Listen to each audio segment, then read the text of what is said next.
Et salut tout le monde, c'est Benoît F1 et du coup je vous retrouve pour la suite de ma vidéo du débrief de la course du Grand Prix du Canada. C'est juste que au lieu de faire pause malheureusement j'ai raté la vidéo. Donc bon c'est pas grave, du coup je fais deux vidéos. Et donc aujourd'hui on va parler donc du portrait de Charles Leclerc, notre monégasque. Alors Charles Leclerc a intégré la Ferrari Driver Academy en 2016, donc en même temps euh, en même temps que sa saison en GP3 actuellement, dont il remportera le titre évidemment. Tout comme son mentor Jules Bianchi, qui est mort quelques mois auparavant.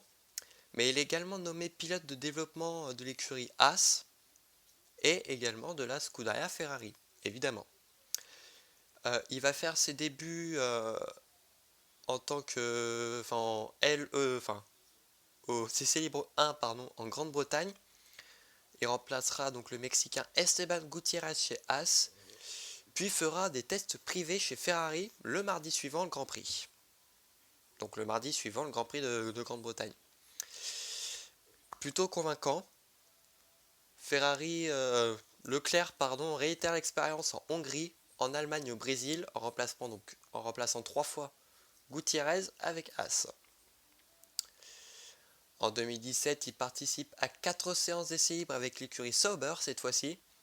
Et en marge du Grand Prix d'Abu Dhabi, le team principal de l'écurie suisse Frédéric Vasseur a annoncé donc sa titularisation du monégasque aux côtés du suédois Marcus Ericsson chez Sauber. Il choisira le numéro 16 comme numéro permanent. Désolé si vous avez reçu la notif. Alors 2018, première saison chez Sauber. Et pour son premier Grand Prix, finira 13ème, alors qu'Ericsson a abandonné son problème mécanique. Bon, pour un premier Grand Prix, c'est plutôt bien. Puis connaît deux Grands Prix compliqués à Bahreïn, où c'est Ericsson qui ouvre le compteur de Sauber, et en Chine, où on s'en souvient du tête-à-queue qu'il avait fait dans l'escargot. Néanmoins, il finit à une magnifique P6 en Azerbaïdjan, puis une P10 en Espagne, donc il se rattrape. Malheureusement, lors de son Grand Prix national à Monaco, il abandonne dans les derniers tours suite à un problème de frein. En gros, on est dans le 60, on doit être dans les 10 derniers tours. On est à la sortie du virage du port, donc on est dans le tunnel. Dans la radio d'Hartley, on dit que Leclerc a des problèmes de frein. Et en arrivant à la chicane du port, Leclerc, les freins ne répondent plus et il heurte la Toro Rosso du Néo-Zélandais. Donc les deux doivent abandonner, mais Leclerc restera quand même classé, même s'il a quand même un pied à terre. Il marque un nouveau point au Canada et en France, où il parvient à amener sa Sauber lors de la dernière phase des qualifications, puis ramène 2 points en Autriche, finissant juste devant Marcus Ericsson.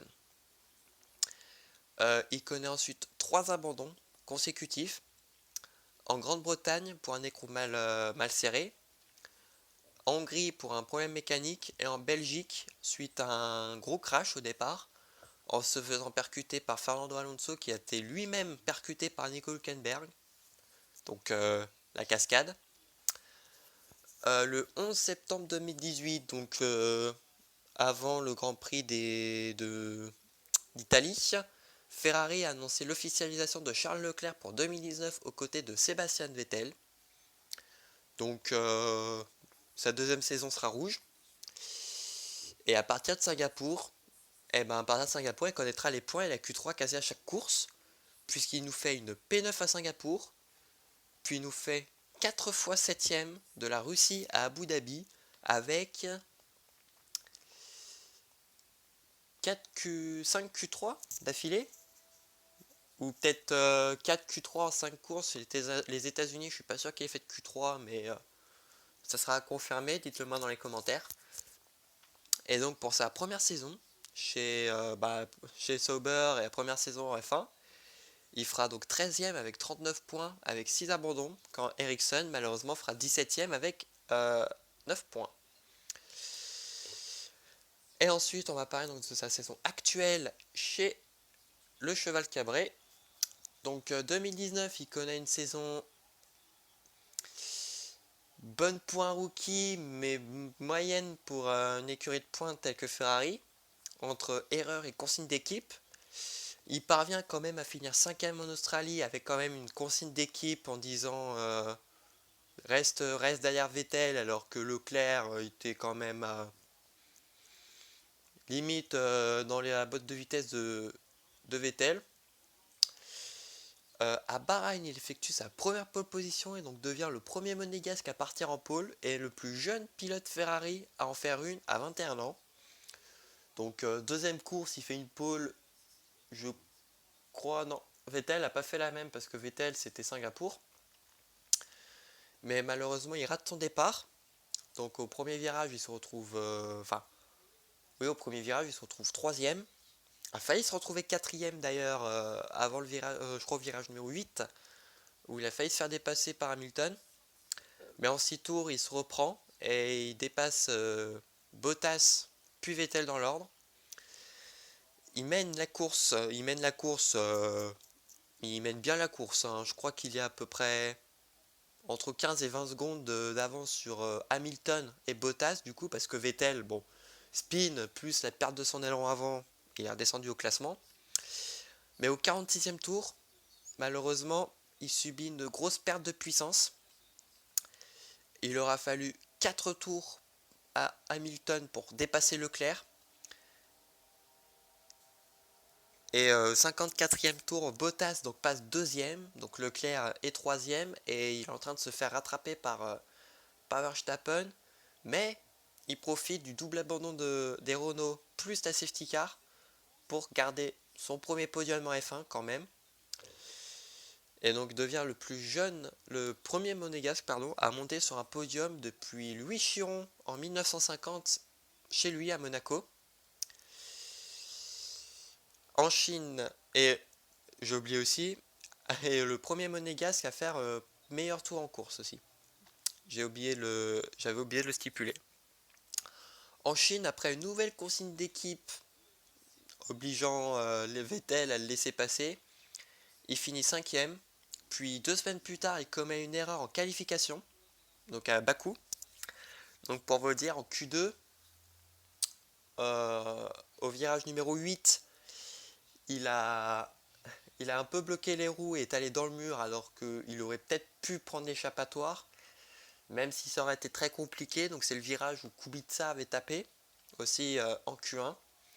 Donc il le fera partir 10ème, 8 avec les pénalités des alphas, mais se rattrape en finissant 5ème et en prenant le meilleur tour lors de la 50e boucle.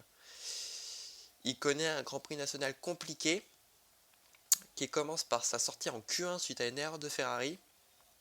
En gros, Ferrari a fait le syndrome Red Bull. En gros, c'est-à-dire qu'à ce moment-là, Leclerc était 13ème. Ils ont décidé, Ferrari, à ne pas ressortir Leclerc justement parce qu'ils pensaient que ça allait passer en gros. Sauf que le peloton s'est vraiment très resserré, plus resserré que 2018. Et donc du coup, il s'est fait piéger et puis du coup, il s'est fait éliminer dès la Q1. Il remonte P13 quand même en dépassant notamment Norris au virage du Lubs puis Grosjean à la Rascasse. Mais en voulant dépasser Hülkenberg, il tape le mur et crève. Donc il sera contraint d'abandonner puisque sa voiture a été endommagée. Et au Canada, il obtient son deuxième podium en F1 en finissant troisième derrière Vettel qui s'était fait pénaliser de 5 secondes. Je vous l'avais parlé lors de la vidéo que je viens de sortir. Donc pour le moment, après cette course, c'est une pole, 2 podiums, 2 meilleurs tours, un abandon. Et au classement, il est actuellement 5ème avec 72 points. Et voilà, on a fait tout le tour du portrait de Charles Leclerc. N'hésitez pas à mettre un pouce bleu, à vous abonner et à me suivre sur les différents réseaux sociaux que je mettrai en description. On se retrouve demain pour faire le portrait de Max Verstappen. D'ici là, portez-vous bien. Ciao tout le monde.